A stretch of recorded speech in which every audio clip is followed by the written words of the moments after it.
I'm Todd from MarineMax in Panama City Beach. This is the NauticStar 227 XTS. Fantastic bay boat, big enough to run out through the pass on a nice day. It's got great fishing features.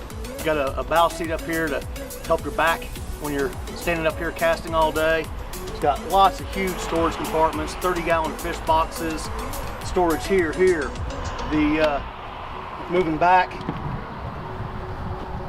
got a 13-gallon bait well, and this is tackle storage. Pretty awesome, not something you see every day. Of course, the aluminum T-top protects you from the sun. It's got raw water wash down to keep the boat clean through the day, save you time cleaning up when you get in. It's got a black dash with a flush-mounted Simrad Go 9.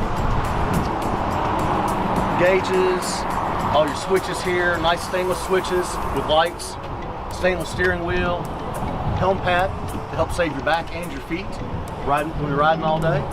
And back here, you've got positions for 2 more casting seats and 3 flip-up, very comfortable seats for riding out to the fishing spots or to get you out to the island when you're not fishing.